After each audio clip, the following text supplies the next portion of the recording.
सर्वप्रथम सगळ्यांना श्री स्वामी समर्थ, श्री स्वामी समर्थ, जय जय स्वामी समर्थ. सगळ्यांना आजचा दिवस छान आरोग्यदायी आनंदाचा जावा आणि तुमच्या मनातल्या सगळ्या इच्छा पूर्ण अशी स्वामीचरणी प्रार्थना. सुंदर दिवसाच्या सुंदर शुभेच्छा. तर आज मी तुम्हाला व्हिडिओमध्ये ना धूप कसा बनवायचा, आपण देवाजवळ जो धूप जाळतो तर तो धूप आपण घरच्या घरी कसा बनवू शकतो तर हे मी तुम्हाला ह्या व्हिडिओमध्ये सांगणार आहे. तर त्याच्यासाठीचं जे साहित्य लागतं ना तर ते मी काढून ठेवलेले आहे, तसं मी तुम्हाला व्हिडिओमध्ये दाखवतेच. आणि तो धूप आपण घरीच बनवू शकतो, आपल्याला विकत बाहेरून आणायची गरज नाही. घरामध्ये जे साहित्य उपलब्ध आहे ना त्या साहित्यामध्येच आपण तो बनवू शकतो. तर चला मी तुम्हाला तो कसा बनवायचा हे सुद्धा दाखवते आणि कंटिन्यू व्हिडिओ बघा. व्हिडिओ जर आवडला तर व्हिडिओला जरूर लाईक करा.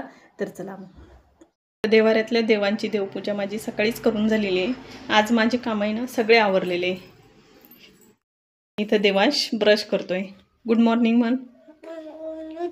चला तर धूप बनवण्यासाठी जे साहित्य लागतं ना तर ते साहित्य इथं मी पूर्ण काढून घेतलेलं आहे. जे वाळलेले फुलं असतात, आपण मार्केटमधून जे एखाद्या वेळेस हार आणतो ना देवांसाठी, तर तो हार तसाच ठेवून द्यायचा आणि तो वाळू द्यायचा. तो वाळल्याच्या नंतर अशी हे कोथा तयार होतो, म्हणजे फुलं वाळल्याच्या नंतर हे असं तयार होतं.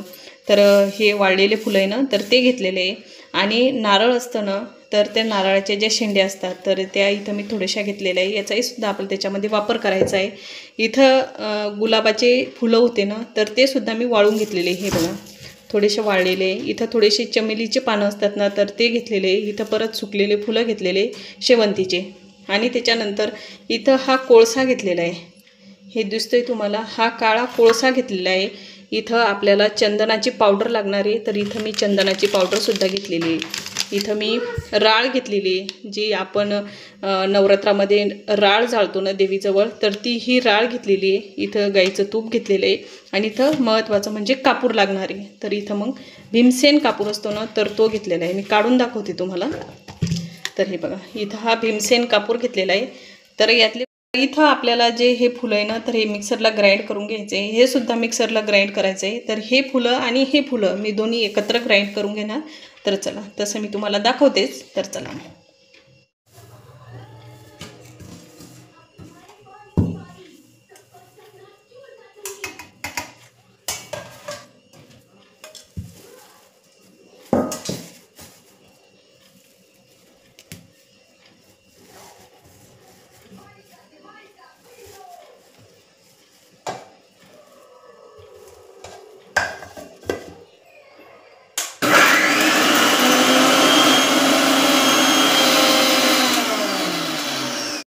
तर इथं ह्या पद्धतीनं मी हे फुलं ना असे बारीक करून घेतलेले आहे.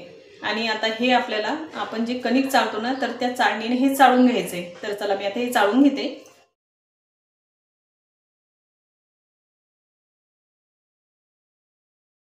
धूपवडी बनवण्याचं सर्व साहित्य घेऊन ना मी बाहेर बसलेले होते पोर्चवरती, कारण छान हवा पण सुरू होती आणि थंड पण वाटत होतं बाहेर.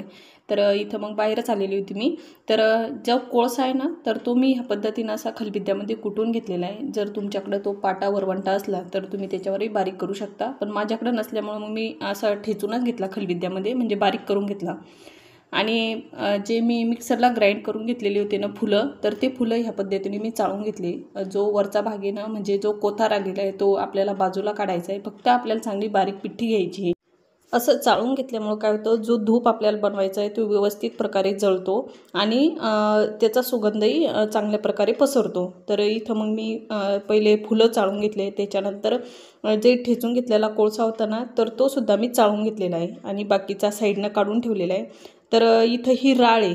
तर ही राळ इझिली आपल्याला एखाद्या देवस्थानावर, म्हणजे जिथं देवाचं सामान भेटतं ना, धूप दीप अगरबत्ती, तर तिथं आपल्याला ही राळ भेटून जाते. तर याच्यामध्ये राळीचा वापर करणं खूप गरजेचं आहे. तशी आपण घरामध्ये राळ जाळणं चांगली असते. देवीला राळ खूप प्रिय असते ना. तर इथं मग मी जवळपास 1-1.5 चमचा ती राळ घेतलेली आहे.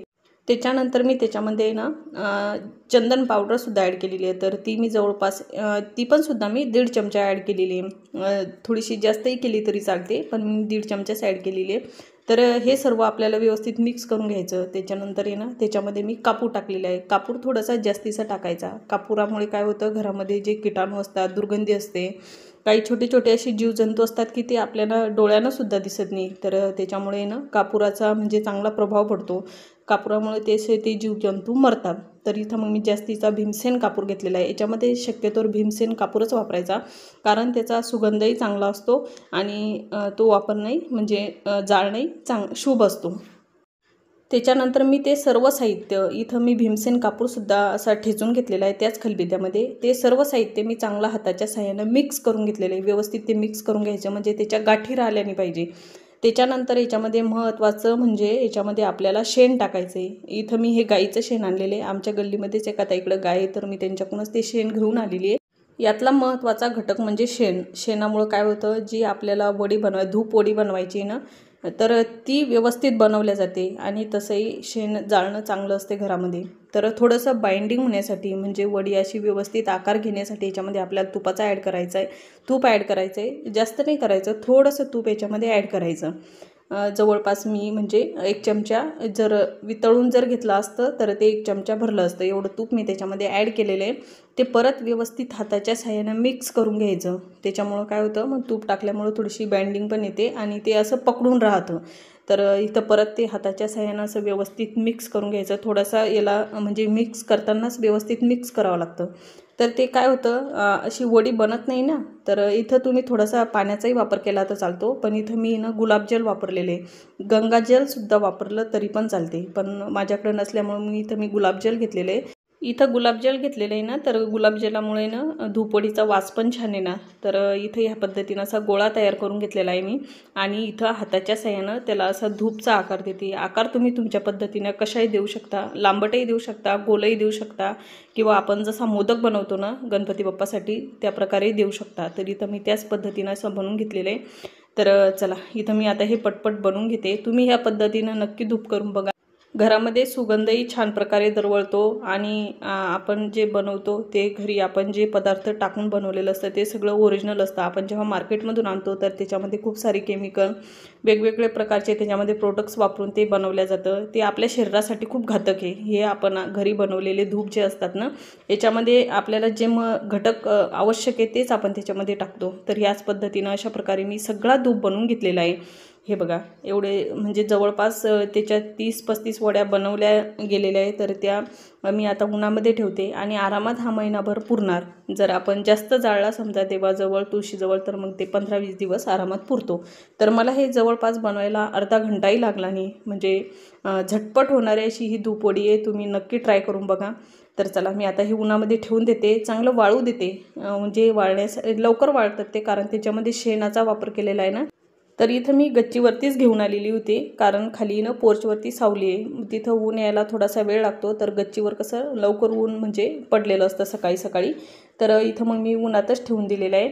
तर चला, मी आता हे 1 दिवस पूर्ण वाळू देते आणि वाळल्याच्या नंतर मग तुम्हाला दुसऱ्या दिवशी परत दाखवते। तर चला, तर इथं ही जी क्लिप घेतलेली, तर ही क्लिप मी दुसऱ्या दिवशी घेतलेली आहे। तर इथं धूप वाळून पूर्ण तयार झालेले होते। तर एक धूप आहे ना, मी रात्रीच तुळशीजवळ जाळला होता, तर तो धूप पूर्ण प्रकारे जळालेला होता, म्हणजे त्याच्यामध्ये थोडीशी कसर राहिलेली होती। नाही तर काय होतं, थोडासा खालचा जो भाग असतो ना, तर तो धूपचा तसाच राहतो, पण याचं तसं नव्हतं झालं, हा पूर्ण धूप आहे ना जळालेला होता। आणि देवाच्या समोर मी जो धूप जाळला, तर त्या धूपचा जो धूर होता ना, तर तो असा घरभर पसरलेला होता आणि वास तर एवढा छान येत होता, थोडासा वाळलेल्या फुलांचा, कापुराचा, त्याच्यामध्ये जी राळ टाकलेली त्या राळचा वास पण अप्रतिम म्हणजे चांगला होता। असं नाही की वास येत नव्हता, वासही खूप छान येत होता। तर इथं मी तुम्हाला एक लावून दाखवलेलं आहे। तर ह्या पद्धतीनं असा इथं धूप लावलेला आहे। इथं देवाची पूजा केलेली ना, तर देवाच्या समोरसुद्धा मी एक धूप जाळलेला आहे आणि एक तुळशीजवळसुद्धा लावलेलं आहे। तर मी आता परत असाच म्हणजे घरीच धूप बनवणार आणि घरचेच धूप मी देवांजवळ जाळणार। तर इथं मी हा रात्री लावलेला धूप होता ना, तर हे बघा, इथं पूर्ण धूप असा जळालेला होता। तर मी आता हा काढून घेते आणि इथं दुसरा धूप लावून देते। तर इथं तुळशीजवळही परत एक धूप लावला। तर इथं मग मी एका डब्यामध्ये ना ते पूर्ण धूप असे काढून ठेवलेला होता। तर मी आता इथं एक दररोज जाळत जाईन, म्हणजे देवाजवळ, तुळशीजवळ असा। आणि आता पुढच्या वेळेस ना बनवताना मी थोडासा जास्तीचे बनवून ठेवान, म्हणजे मग कसं जास्त दिवस पुरणार ते। आणि उन्हाळ्याचे कसे आपण जास्त बनवून ठेवले तर मग आपल्याला म्हणजे 2-3 महिन्याचे, तर आपला पावसाळा पण आरामात निघून जातो, म्हणजे उन्हाळ्यात कसं लवकर वाळतात ना, तर त्याच्यामुळं। तर चला, मी इथं आता ह्या डब्यामध्ये भरून ठेवते। तर चला, इथं तुम्ही नक्की ट्राय करून बघा अशा प्रकारे धूप। तर चला, आजचा व्हिडिओ इथंच थांबवते। आय होप तुम्हाला माझा आजचा व्हिडिओ आवडला असेल। व्हिडिओला जरूर लाईक करा. भेटू आपण अशाच एका छानशा नवीन व्हिडिओमध्ये. तोपर्यंत तुम्ही स्वतःची काळजी घ्या. श्री स्वामी समर्थ.